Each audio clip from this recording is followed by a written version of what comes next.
Assalamualaikum. Pada kali ini, kita akan membahas medan elektromagnetik yang dimana disajikan oleh kelompok 5 sebagai bentuk pemenuhan tugas pengantar ilmu bahan, di mana anggotanya terdiri dari Alif Syawal, Bima Andika, Fahri Nugraha Adi, dan David Wahyu. Untuk penjelasan apa itu sebenarnya medan elektromagnetik akan dibahas oleh Bima Andika.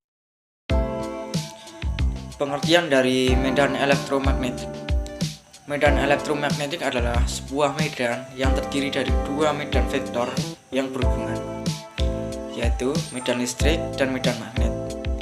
Ketika dibilang medan elektromagnetik, medan tersebut dibayangkan mencakup seluruh ruang. Biasanya, medan elektromagnetik hanya terbatas di sebuah daerah kecil di sekitar objek dalam ruang. Vektor E dan B yang merupakan karakter medan masing-masing memiliki sebuah nilai yang didefinisikan pada setiap titik ruang dan waktu. Bila hanya medan listrik atau E bukan 0 dan konstanta dalam waktu, medan ini dikatakan sebuah medan elektrostatik. E dan B atau medan magnet dihubungkan dengan persamaan Maxwell. Medan elektromagnetik ini dapat dijelaskan dengan sebuah dasar kuantum oleh elektrodinamika kuantum. Materi selanjutnya akan dibawakan oleh Mas David. Sejarah penemuan medan elektromagnetik. Michael Faraday dikenal sebagai penemu medan elektromagnetik. Ia juga dikenal sebagai bapak listrik. Michael Faraday sangat dihormati karena penemuannya itu. Walaupun Francesco Santidesi dan Joseph Henry telah membuat penemuan yang sama terlebih dahulu, tetapi mereka tidak mempublikasikannya. Michael Faraday adalah ilmuwan Inggris yang dijuluki bapak listrik, sebab berkat usahanya, listrik menjadi teknologi yang berguna. Efek magnetisme menuntunnya menemukan ide-ide yang menjadi dasar teori medan magnet. Faraday memulai percobaan hebat yang membuatnya menemukan induksi elektromagnetik pada 29 Agustus 1831. Karena penemuannya tersebut, Faraday sangat dihormati walaupun sebenarnya ia telah didahului penelitian oleh Francesco Santidesi pada 1829 dan sekitar 1830 sampai 1832 Joseph Henry membuat penemuan yang sama, tetapi tidak mempublikasikannya.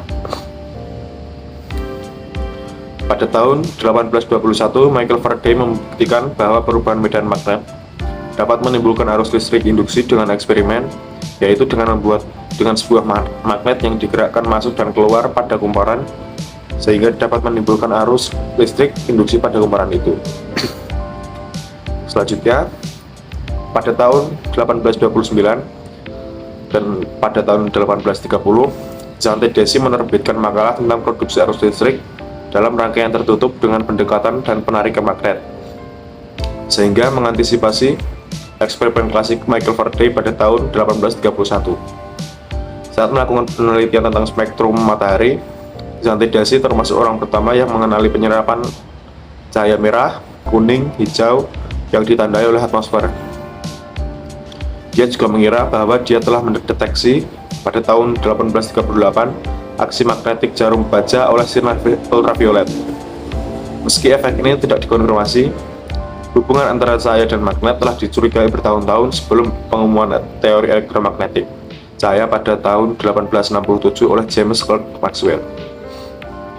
Selanjutnya, Joseph Henry. Joseph Henry merupakan seorang fisikawan kelahiran Amerika Skotlandia. Henry dikenal sebagai seorang ahli ilmu fisika yang menemukan elektromagnetik yang dihasilkan oleh induktansi sendiri.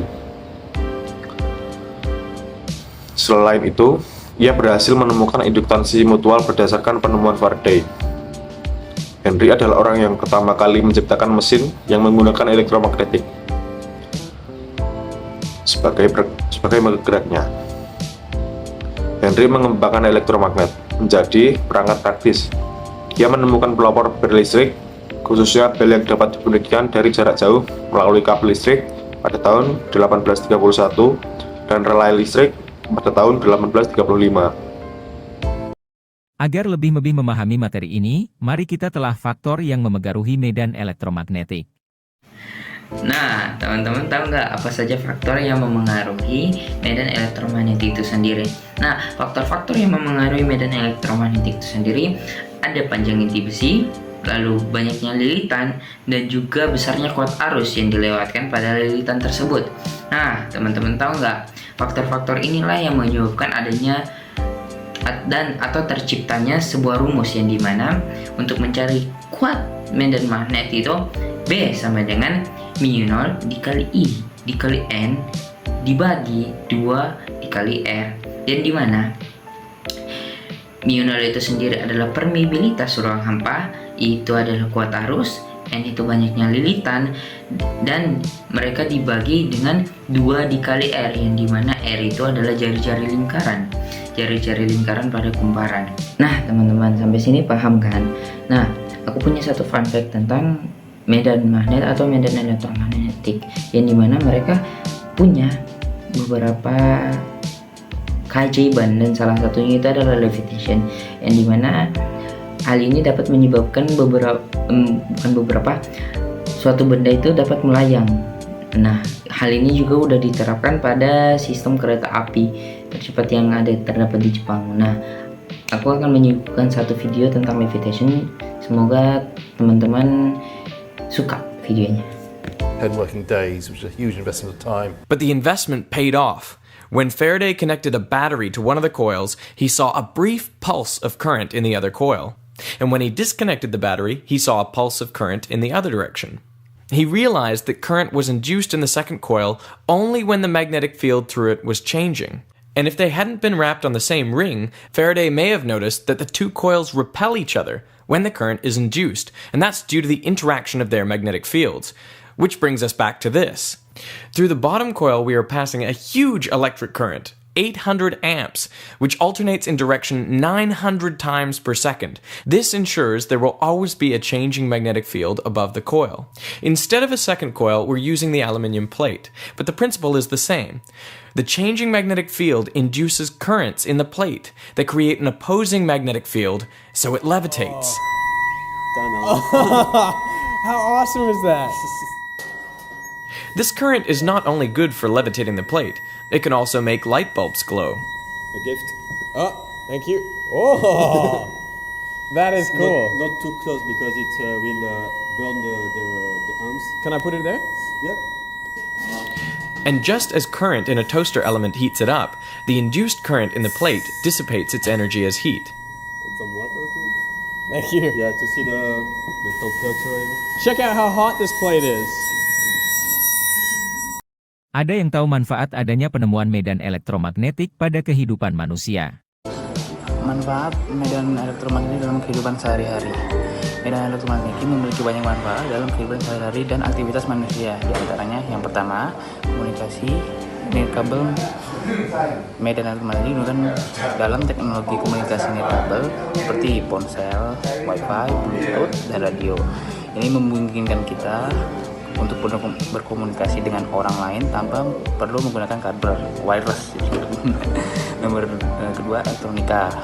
Medan elektromagnetik digunakan dalam rangkaian elektronik seperti dalam sirkuit listrik dan perangkat elektronik seperti televisi, komputer, dan perangkat audio. Yang ketiga, pemanas induksi. Medan elektromagnetik digunakan dalam pemanas induksi untuk memanaskan benda-benda logam tanpa harus menyentuhnya secara langsung. Keempat, kesehatan. Medan elektromagnetik digunakan dalam perangkat medis seperti MRI dan terapi radiasi untuk mendiagnosis dan mengobati penyakit. Yang terakhir, yang kelima, adalah transportasi.